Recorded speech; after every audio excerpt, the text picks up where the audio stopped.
The rain had been falling on Wexmore since before dawn, and by the time the household gathered in the long gallery, the windows had gone silver with it, and the fire in the great hearth threw the only warm color into a room that had learned, over 3 years, to hold its breath. Eleanor Prescott stood at the far end of that gallery, with a ring of keys cold against her palm, and she watched the Earl come toward her, the way one watches weather move across a valley, aware of it long before it arrives. He did not hurry. He never hurried. The staff had a word for the way he moved through his own house, and the word was borrowed from stone, and it was not kind. She had been told in her first week that the master of Wexmore did not open the middle drawer of the desk in his study, and that no one else opened it either, and that this was simply a fact of the house, like the draft in the East Passage, or the clock that ran 4 minutes slow. She had not asked why. A woman in her position did not ask why. She had learned, in the year since her father's estate was sold, to satisfy men she never met, that the surest way to keep a roof was to keep her questions behind her teeth. She had noticed, though, because noticing cost nothing, that the Earl's hand went to that drawer when he thought himself alone, that it rested on the brass pull and did not open it, and that afterward he sat very still, as though listening for a sound that had stopped a long time ago. You may already be wondering what a drawer could hold that a grown man would guard for years and never open. Stay a moment. The answer is smaller than you think, and it will cost more than you would believe. To the household, Eleanor was the housekeeper's niece, brought in above her station, a gentlewoman fallen just far enough to be useful and not far enough to be forgiven. To the Earl's aunt, who arrived each autumn with 3 trunks, and the certainty of a woman who had never once been wrong, Eleanor was something plainer. A charity case. A girl playing at gentility with borrowed manners and a mended hem. Lady Coventry said as much on her second evening in the house. Not to Eleanor, but past her, to the air above her shoulder, in the private aside of one who does not trouble to lower her voice for servants. "The Prescott girl," she said to her companion, fitting a glove. "One does what one can for these fallen things, though it never takes. Breeding will out, and hers has run rather thin." She had trained the flinch out of herself, the way one trains a dog off the furniture, with patience and a great deal of loss. She curtsied to the correct depth and withdrew. And if her hands were unsteady on the tea tray in the passage, no one saw it, and the not being seen was, by then, the shape of her whole life. Julian Ashford, 9th Earl of Wexmore, was 42 and looked, in certain lights, a decade older, and in others, when something briefly lifted from him, a decade younger than he had any right to. He had inherited young and married younger, and buried a great deal, before most men had begun to lose anything at all. The county said he was cold. The county said a good many things, because the county had nothing else to do with the long, wet winters. And a silent earl with a shuttered house was a gift to people who traded in talk. What the county did not know, and what Eleanor was only beginning to suspect, was that the coldness was not the absence of feeling, but a wall built around a room in which feeling had once done a terrible thing. He spoke to her rarely, and when he did, it was in the flat-level sentences of a man who had decided that fewer words could do less harm. "The accounts are correct," he said when she brought them. "You needn't wait." Or, when she was caught by the storm in the far garden, and came in soaked to the shift, "Change your clothes. Sit by the kitchen fire. Do not argue."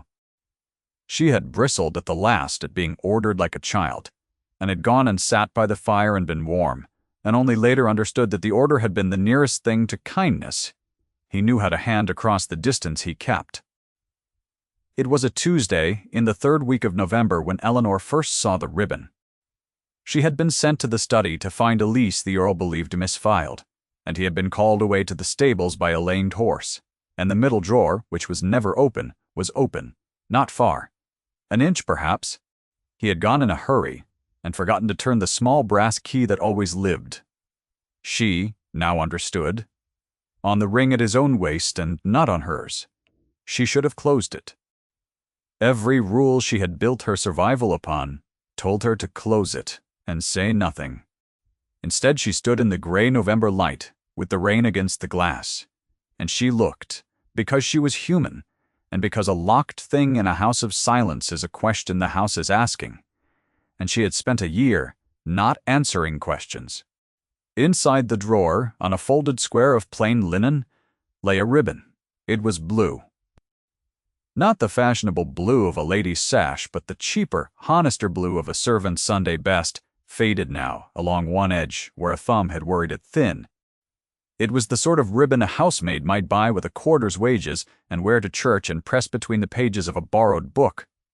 It was worth, perhaps, a few pence, and it lay in the locked drawer of one of the great houses of the North, as though it were the last relic of a saint. Eleanor's breath caught in a way she could not have explained. She heard his boots in the passage. She closed the drawer, not quite all the way exactly as she had found it, and she was 3 feet away with the lease in her hand when he came through the door, and she said, "It was under the September correspondence, my lord."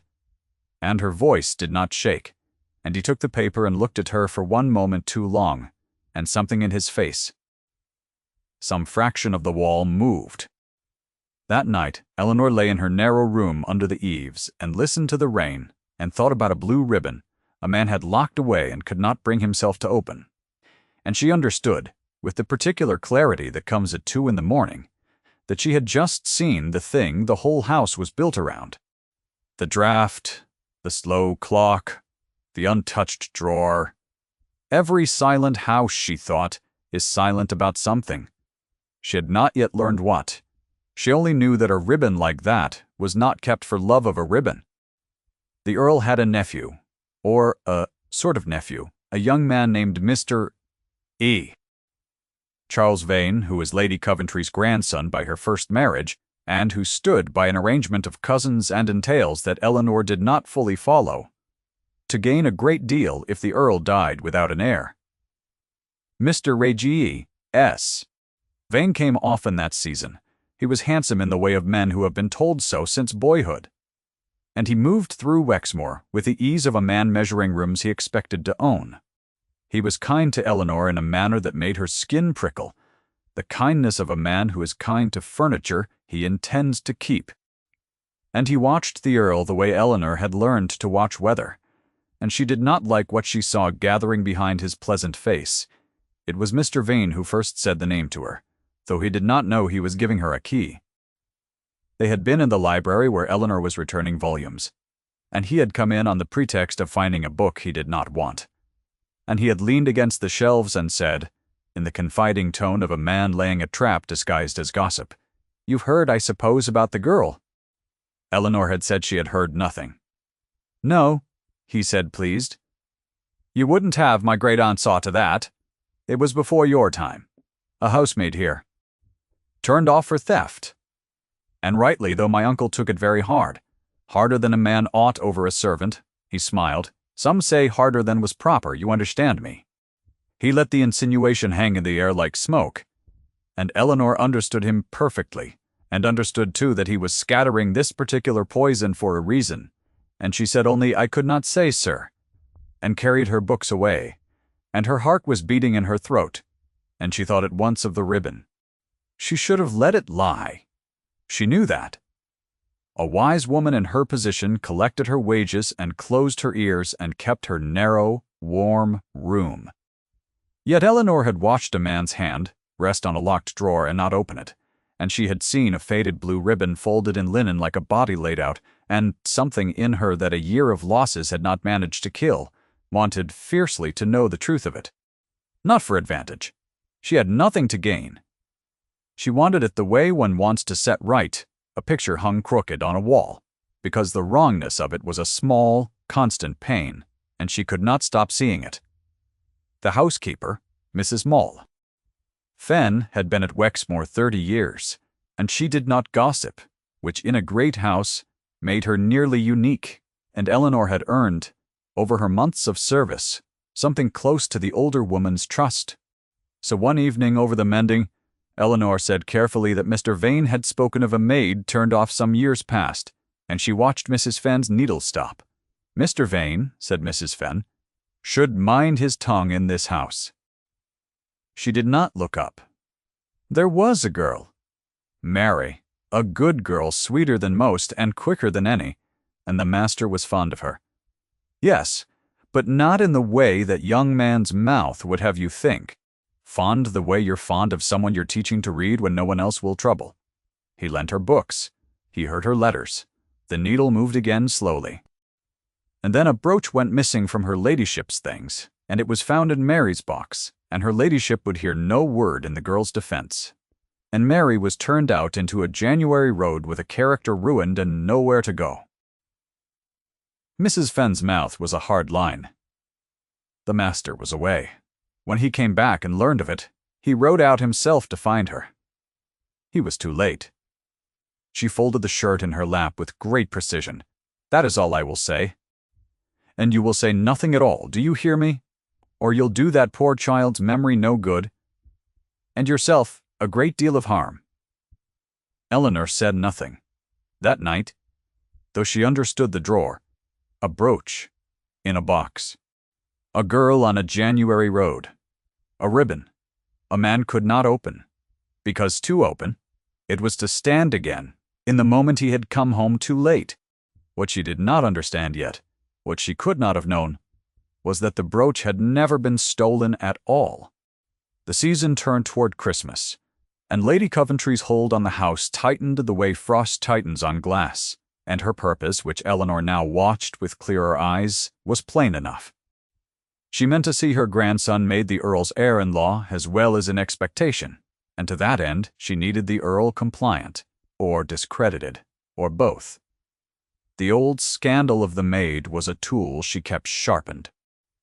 Twice more that fortnight Eleanor heard the story used. Once at the dinner table when Lady Coventry turned to a visiting baronet's wife and said lightly, "Over the soup," so that the whole table heard it, and the Earl's hand went white on his spoon. My nephew has always been sentimental about the lower orders. It was the ruin of a good housemaid once. That sentiment one does try to guide him. The table tittered. The Earl said nothing. Eleanor, standing at the sideboard, saw his jaw set like carved stone, and his eyes fix on the middle distance where, she now knew, a blue ribbon lived. And once, worse, she heard it reported at third hand when two of the younger maids whispered it in the still room, not knowing she was near, passing the tale between them the way a coin is passed until no one remembers whose hand it started in. They say he loved her. They say that's why he'll not marry. Carrying a torch for a thieving housemaid. One of them laughed, the other did not. And Eleanor in the doorway felt the old story doing its slow work through the house like damp through plaster, and felt something in her harden into resolve. She began, quietly, to look. Not with any plan, at first. She simply paid attention, which had always been her one uncostly gift.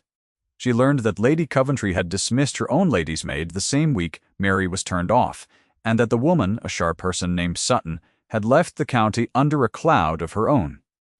She learned from an old undergardener who liked to talk to anyone who would listen, that on the very day the brooch was found, Lady Coventry had been in a black temper because the Earl had refused her some request about money, refused her flatly, in front of the servants, and that her ladyship was not a woman who forgave a public refusal. And she began to see the shape of a thing she could not yet prove, that the girl had been sacrificed not for what she took, but for what she was to the Earl, a small, warm, human fact in his life that Lady Coventry could not control and therefore chose to destroy, and that the destroying had been aimed less at the maid than at the man. To teach him what it cost to have a heart his aunt could not command. It was a terrible thought, and Eleanor sat with it a long time before she let herself believe it. Confidently wrong was one thing. Deliberately cruel was another. The more she watched Lady Coventry work the old story like a whetstone, though, against the Earl's composure, the more she understood that the woman had never once, in all the years, betrayed a moment's doubt about the girl's guilt, and that the perfect seamlessness of that certainty was itself the tell. Innocent people wonder. The guilty, and those who have arranged the guilt of others, do not. Lady Coventry had never wondered. Eleanor found the proof in the least likely place, which is where such things always hide in plain sight, guarded by the assumption that no one would look. Among the old household books in the muniment room, dusty ledgers. No one had opened since the year of the scandal. She found the record of wages and dismissals in Mrs. Blank. Fenn's careful hand, and beside the entry for Mary's dismissal, in a different hand, a later note. A payment. A quarter's wages, in full, paid privately to the maid Sutton the same week she left, out of Lady Coventry's own account, and not the household's, recorded because Sutton had insisted, as such women do, on having it written down. A payment to the one servant who could have entered her ladyship's room, taken the brooch, and laid it in an innocent girl's box, money for a thing done. It was not proof a court would hang on. It was proof enough for a house, though, and more than proof enough for Eleanor, who now held in her hand the shape of a lie 8 years long. She stood in the cold muniment room with the ledger open and understood the full weight of what she had found, and understood also that it was not hers to spend. It belonged to the man who had ridden out on a January road and come home too late, and she understood, with a lurch that had nothing to do with duty, that she wanted to give it to him, not because it was correct, but because she could not bear the thought of him carrying that drawer for one more winter, believing what he believed. That was the moment, though. She did not name it then, that Eleanor stopped serving the Earl of Wexmoor and started loving him. It arrived. The way weather arrives. She had been aware of it moving across the valley for a long time before it broke over her. She went to him that evening. He was in the study, and the fire was low, and he had a glass of something untouched at his elbow, and his hand was on the brass pull of the middle drawer, not opening it. In the posture she had seen 100 times and understood only now. He looked up when she came in, and there must have been something in her face, because he stood. "My lord," she said. Her voice was steadier than her hands. "I have found something. You should see. And you may dismiss me for it, and I will understand. But I could not keep it from you, and call myself honest." She laid the ledger on the desk, open to the page, her finger under the line, and she told him. Plainly without softening it, the way he himself spoke, because she had learned that a hard truth is kindest delivered clean. The payment to Sutton, the account it came from, the temper the day the brooch was found, the refusal about money. She did not say the word innocent. She did not have to. She watched him read it, and she watched the wall she had lived behind for a year come down in his face, not with a crash, but the way a great weight of snow slides at last from a roof, all at once and without sound, and underneath it was not the cold man the county spoke of, but a much younger man, and Eleanor's heart broke and mended in the same instant. He did not speak for a long time. When he did, his voice was not level. "Her name was Mary," he said. "She was 17. I taught her to read the Psalms. She had a laugh like—" He stopped. His hand had found the drawer. This time he turned the key.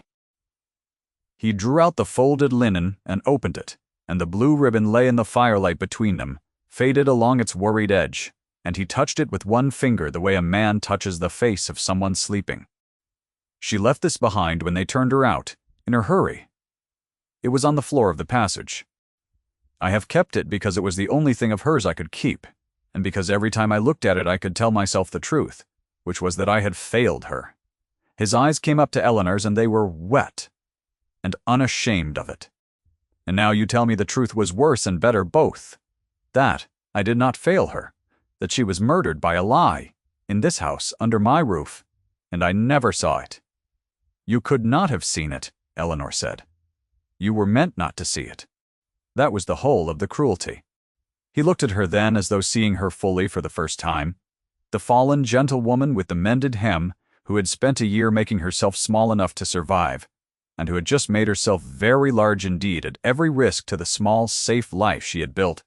"Why," he said, "did you look? You had everything to lose, because a locked drawer in a silent house is a question," Eleanor said, and I was tired of not answering questions. Something crossed his face that she had never seen there. something that on another man she would have called the beginning of a smile, and on him, so long unpracticed, looked almost like pain. "Miss Prescott," he said. And the way he said her name was different from every time before. Weighted, deliberate, a thing decided. And then Mrs.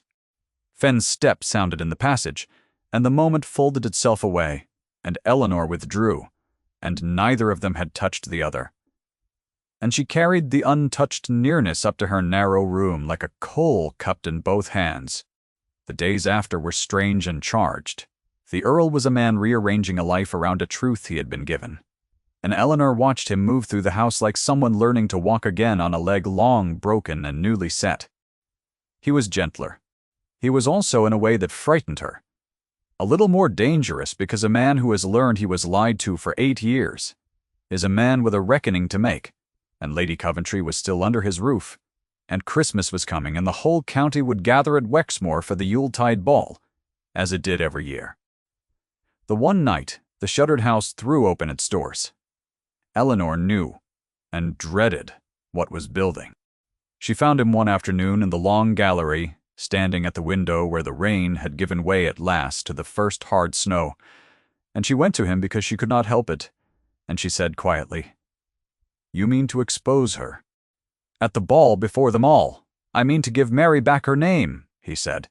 "In this house, in front of the same people who buried it, and Lady Coventry." He was silent a moment. "My aunt," he said, "has spent 8 years teaching this county what it costs. To have a heart she cannot govern.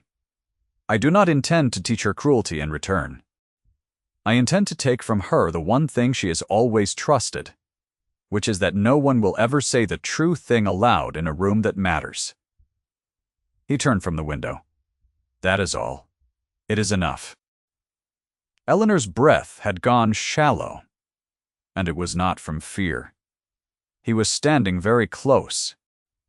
The snowlight was on his face, and the wall was down, and she was aware of exactly where he was in the room the way she was aware of the fire, without looking.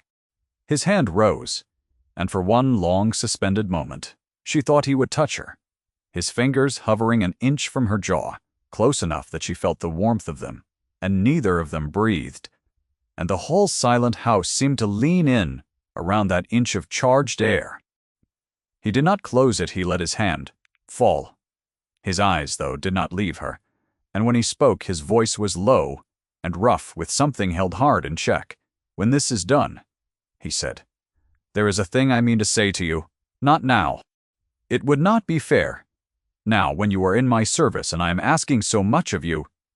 Yet when it is done, and you are free to answer, as you please, I mean to say it." He paused. "I find that I want that day very much. I have not wanted a day in a long time."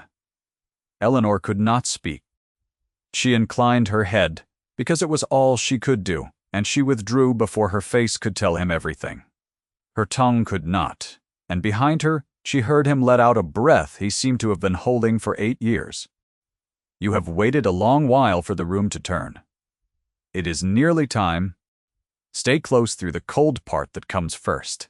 For the niche's law is that the dark must deepen before the light is earned, and this dark has a name, and the name is Vane." For Mr. Vane had not been idle. He had watched his uncle change, watched the housekeeper's manner, and the strange new gentleness, and the companion who was suddenly always near, and being a man who understood exactly one thing, which was advantage, he had grasped that something had shifted the ground beneath his inheritance. And so 3 days before the ball he made his move, the only move a man like him knew, which was to reach for the nearest weak thing and press. He came to Eleanor in the passage outside the still room, and he was not kind now. The furniture kindness gone, and he backed her against the cold plaster and said low that he knew she had been in the muniment room, that he knew she had been carrying tales to his uncle, that a fallen woman with no character and no family was a thing very easily broken, and that she would go to his great-aunt tonight and unsay whatever she had said, or he would see her turned off as a thief herself and let her learn what a January road felt like. He used the word. He said, "You know the road, I mean. Ask them what became of the last one." And there it was. The dismissive verdict. A third and final time, in a third place, from a third mouth, no longer gossip, but threat. The whole cruelty of the house distilled into one man's certainty that a woman without protectors could be moved like a piece on a board. Eleanor stood against the cold wall with his face too near hers and understood that she was, in the plainest terms, in danger, and that no one would take her word over his, and that the small, safe life was gone. Whatever she did now, she did not weep. She had wept out all her weeping in the year her father's house was sold. She looked at Vane, and she said, in a voice that surprised them both with its steadiness, "You are quite right that I have no family and no character to lose. That is precisely why I am not afraid of you. A woman with nothing left to protect is the only kind you cannot threaten." And she stepped past him, and her legs held her all the way to the end of the passage, and only there out of his sight did she stop and press both hands flat to the wall and shake. She did not go to Lady Coventry. She did not go to the Earl either, that night, though every part of her wanted to, because she saw suddenly the trap inside the trap, that if she ran to him now, on the eve of his reckoning, and he defended her, Vane would twist it into exactly the old ugly story, the Earl and the fallen servant girl. And it would poison the very thing he meant to do for Mary. She saw that she had to stand alone, one more time, one last time. She had spent a year learning how. She lay awake through that whole cold night and did not go to him. And it was the hardest thing she had done, harder than watching her father's house sold, because this time she was choosing the loneliness on purpose, for the sake of a man who had told her to wait for a day and a dead girl she had never met. The morning of the ball came clear and hard and white, the snow deep on the park, the great house lit from cellar to attic for the first time in years. The county came in its carriages through the blue evening, and the shuttered rooms filled with candlelight and music, and the masked diamonds of people who had spent 8 years saying quiet, cruel things about the man whose wine they now drank. Lady Coventry presided in grey silk at the head of it all. Magnificent and certain, with Vane at her side, and the rival's diamonds glitter of a county heiress arranged nearby, whom she had half a mind to press upon her nephew before the night was out. And Eleanor moved among it all in her plain dark gown unseen, doing her work, her heart going like a hammer, waiting. The Earl came down late and the room turned to him as rooms do, and he was, that night, entirely himself. No wall and no coldness, only a still and terrible calm, and Eleanor, watching from the gallery above, understood that she was seeing a man walk to the center of the arena, where his life had been decided against him 8 years before, this time himself. He did not make a scene. That was not his way. And it was not the way of the thing. He waited until the dancing paused, and the room was full and quiet and attending, and he took a glass, and he said, in the level carrying voice of a man who owns the floor he stands on, that he wished to correct a wrong that had been done in his house, and that he owed it first to a girl named Mary, who had served here and been turned out for a theft she did not commit. The room went very still. Lady Coventry's fan stopped at exactly the wrong height. He told it plainly. The brooch, the box, the girl on the road, and then, without heat, the ledger. The private payment to the maid Sutton from her ladyship's own account in the same week. He did not accuse. He did not raise his voice. He simply laid the facts down one beside another in front of 200 people, the way Eleanor had laid the ledger before him, and let the room do the arithmetic. And the room did it. And the silence that followed was the sound of 8 years of gossip turning over in the air and coming down the other way. Lady Coventry rose. Her certainty was a thing Eleanor had watched all season, seamless, and now she watched it crack. Not shatter, crack, a hairline running through the gray silk composure. "This is a fantasy," she said, and her voice, for the first time in Eleanor's hearing, was not quite steady. "A ledger proves nothing. A payment to a departing servant is common. You would take the word of an account book. over the word of your own blood." And the Earl looked at his aunt across the shining room, and he did not deliver a speech, and he did not match her cruelty, and he did not name the far worse things he might have named. He said one thing only quietly, and it was enough. And it was 12 words, and it was the truest 12 words spoken in that house in 8 years. "I take the word of the girl. You let die on that road." No one moved. Lady Coventry's mouth worked and produced nothing. The heiress and her diamonds looked at the floor. Charles Vane had gone the color of tallow, and in the gallery above, Eleanor put her hand over her own mouth and felt the thing she had found in a dusty ledger complete itself in the open at last.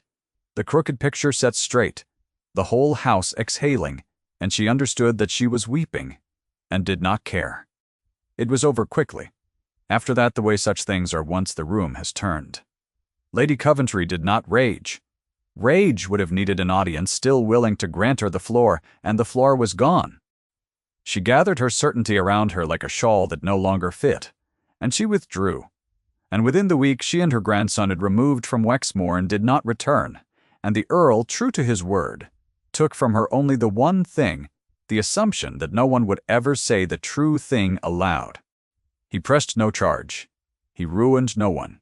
He simply let the truth stand in the light, which was all the punishment the truth had ever needed. Mercy, Eleanor thought, watching the carriages go, was only justice that had chosen not to raise its voice. The county, which had spent 8 years believing a comfortable lie, took to the truth with the enthusiasm of people who like to be on the winning side of a story. And by spring the tale of the wronged maid and the Earl who had cleared her name after her death was told and retold until it acquired the gloss of something noble.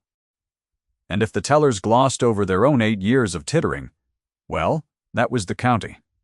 And Eleanor had long since stopped expecting better of it. What mattered was that a stone in the churchyard 3 villages over, above a pauper's grave, that the Earl had found and bought and marked, now bore a girl's name and the single word innocent, and that a man could at last stand at that stone in the plain daylight and grieve a friend instead of a failure. He asked Eleanor to walk with him there, once, when the snow had gone and the first green was on the hedges. They stood together at the small grey stone, at a proper distance, with the wide wet country falling away around them, and a lark somewhere going up and up. And he took from his coat the folded square of linen, and opened it, and the blue ribbon lay in the spring light, faded along its worried edge. "I have carried this for 8 years to remind myself of a failure that was never mine," he said. "I do not need it for that any longer." He knelt, and he tucked the ribbon at the foot of the stone, beneath a stone of its own so the wind would not take it, and he stayed a moment on one knee in the wet grass, and then he rose. "There," he said low. "She has it back." And then he turned to Eleanor, and the day he had spoken of in the snow-lit gallery had come, and she was no longer in his service, for he had settled on her weeks past, a small independent income that made her free to answer him as anything but a woman who needed a roof. And he had done it precisely so that whatever she said next would be entirely her own. He knew, and she knew, that the whole shape of his asking had been built to leave her free. He did not kneel this time. He stood before her in the spring wind, and he said her name, her given name, the first time it had ever been in his mouth, Eleanor, and it undid her more than any speech could have. "I told you I had a thing to say," he said. "It is only this.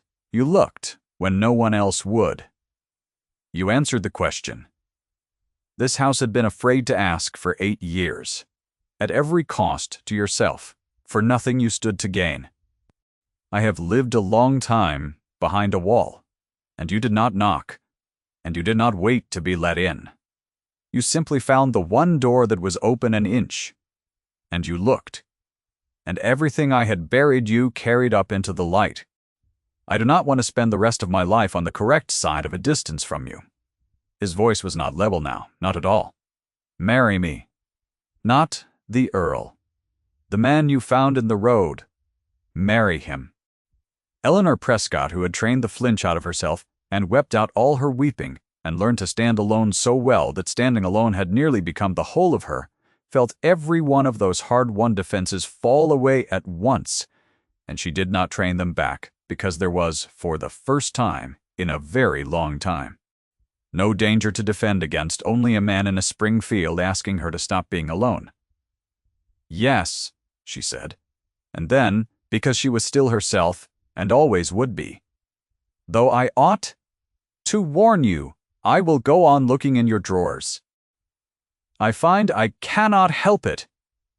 And the Earl of Wexmore laughed. It was a rusty sound, long out of use, cracked at the edges like the ribbon, and it was the most human sound Eleanor had ever heard him make, and she thought, hearing it, that this exactly, was what Lady Coventry had feared, and tried to kill. They were married that summer, quietly, in the small church, near the stone with the girl's name on it, with Mrs. Fenn weeping frankly in the second pew and half the household crowded in behind her, and the county not invited because the county had had its ball. And that winter, when the snow came again to Wexmore, and the great house was warm and lit, and no longer holding its breath, Eleanor sat with her husband before the study fire, and the middle drawer of the desk stood open, and empty, and unlocked, and had done for months, because the house had no more secrets to keep, and a house with no secrets, she had discovered, did not need to be silent at all. On the desk where the ribbon had once lain hidden in its folded linen, there stood now a small framed miniature. The Earl had commissioned from an old sketch, a girl of 17 with a quick face and a Sunday ribbon in her hair, set out in the open, where any eye might rest on her, remembered at last in the light instead of the dark. Eleanor looked at it. Often. She had never met Mary. She felt all the same that she owed the girl a great deal, for it was Mary's ribbon, in the end, that had asked the question, and Eleanor who had answered it, and the answer had given them both back their names. The fire settled. Outside, the snow came down soft and steady over the park and the churchyard 3 villages away, over the small gray stone and the ribbon tucked at its foot, and inside the warm room a man who had once been made of stone reached over and took his wife's hand, unlocked, unguarded, in the plain firelight, and held it, and neither of them said anything at all, because they no longer had to. If Mary's story and Eleanor's moved you tonight, stay a moment when the fire has gone down, and think of the questions your own silent rooms are asking. Thank you for staying to the end. Some drawers are only waiting for someone brave enough to look,